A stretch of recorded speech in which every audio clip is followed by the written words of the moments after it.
This is The Wire for 2300 Zulu, October 24th, 2025. Presidence's priority. Information cutoff is 2200. Bottom line up front. United Kingdom mistakenly releases migrant that sparked the Epping riots. Manhunt underway for the fugitive. British digital ID scheme to target citizens for non-compliance. Vehicle ramming attack reported at Coast Guard base in California. U.S. trade negotiations with Canada terminated as Canada launches propaganda ad campaign. Beginning with international events. In the United Kingdom, in an interview regarding the digital ID scheme, Prime Minister Starmer revealed that the penalty for not getting and using a digital ID will be a fee of £85 for every instance of financial transaction that would ordinarily require an ID under this new plan. This afternoon, a separate situation developed as a major police operation was declared in Essex after the Epping hotel attacker was allegedly mistakenly released from prison. Hadush Gebrselassie Kabatu was released by police this morning rather than being deported. Currently, a manhunt is underway and local citizens are urged to be on the lookout for the violent criminal. Local police have not provided a description of Kabatu other than his mugshot. However, a local citizen posted a video on social media after they spotted a man matching his description carrying his belongings in a clear trash bag. This footage was taken before the wanted notice went out, and the gray sweat or tracksuit he was wearing matches the description that court reporters visually saw him wearing earlier that day in court. Geolocation of this video evidence places Kabatu's last known location outside a cafe at number 84 on the High Street in Chelmsford. The video cuts off before Kabatu's destination could be confirmed, but his last known azimuth places him traveling north up High Street toward the bus station. Analysts comment.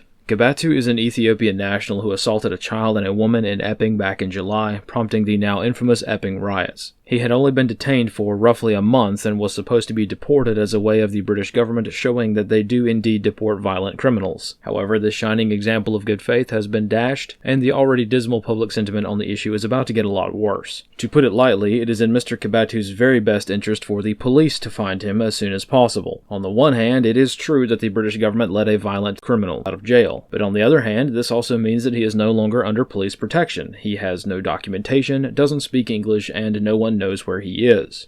Anyway, a few protests and demonstrations are well underway in Epping, and time is of the essence to find him before the trail goes cold. In Canada, the United States has suspended trade negotiations with Canada due to the discovery of a propaganda campaign targeting Americans. The government of Ontario ran a $75 million ad campaign featuring a speech by Ronald Reagan, in which he spoke negatively about the idea of tariffs. The speech, however, was a fabrication, using clips and words selectively cut from Reagan's 1987 address in order to make it look like Reagan was not in favor of tariffs, when the actual uncut speech was actually in favor of tariffs. Analysts comment, there's a saying in the world of psyops, a deception campaign can never fail. Even if discovered, the deception effort will cause doubt as to what's real, so there will always be some level of effectiveness. In this case, Canadian officials thought they were being cute by playing fast and loose, but this was not simply a harmless meme or something obviously fake. The content that was produced was fully intended to take the place of true information, and when carried out by a nation-state to manipulate the internal sentiment of a foreign nation, this is a very serious charge. The sheer scale of this propaganda campaign is also significant. This wasn't just some local TV ad, it was a multi-million-dollar national ad campaign. As such, this one act has severely damaged relations with the United States, so Canada is going to have to make a gargantuan move of good faith in the international arena to get back to a baseline from which to negotiate. As of this afternoon, Prime Minister Carney spoke to the Premier of Ontario, which agreed to pause the ad campaign, but the damage has already been done. On the home front, in the United States, several vehicle ramming attacks on federal authorities have been reported over the past few days. In California, an unidentified individual attempted to ram a U.S. Coast Guard checkpoint at the base in Alameda. Base security opened fire on the vehicle, which was a U-Haul truck, causing a brief small arms engagement. After being hit with many rounds, the driver of the vehicle was able to drive away from the base, and the vehicle was later found abandoned on an adjacent street. The driver of the vehicle remained at large for some time, but was later arrested with a gunshot wound to their abdomen. 2 other rioters were wounded during the engagement, but are expected to survive.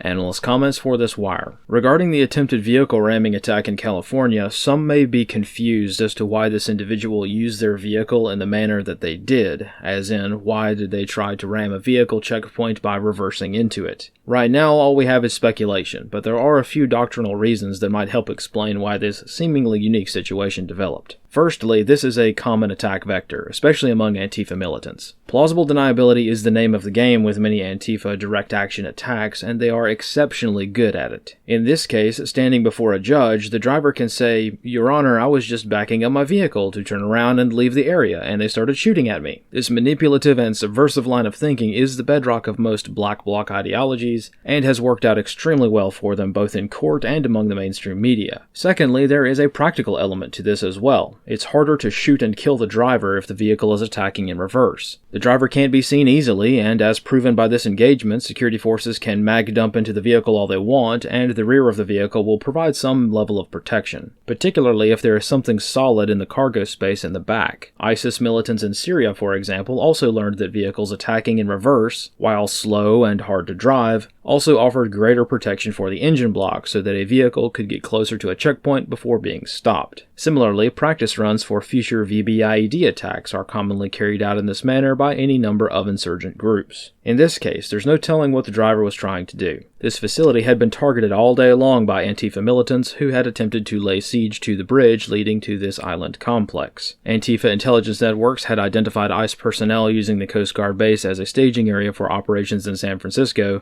thus prompting the initial confrontation that eventually resulted in the ramming attack and shooting. However, at the time of the attack, most of the demonstrators or rioters had departed the area, proving once again that it's not over until it's over, and that complacency while an event is winding down might be fatal. Thankfully, in this case, the situation remained a limited small arms engagement, and did not escalate into a wider attack. Regardless of the information warfare and deception tactics being used here, what is unquestionable is that this attack, and the countless others like it, are a deliberate action. Not just a deliberate attack itself, or preparation for a future attack, but also efforts are intentionally carried out with the goal of manipulating the media coverage of an attack. This makes the truth hard to verify in the heat of the moment, and most dangerously, might cause hesitation or delay on the part of security forces when an attack is underway. This is the overall goal of this type of action, to cause hesitation and buy a few seconds time for the attacker to make good on their plans. This concludes The Wire for 2300 Zulu, October 24th, 2025.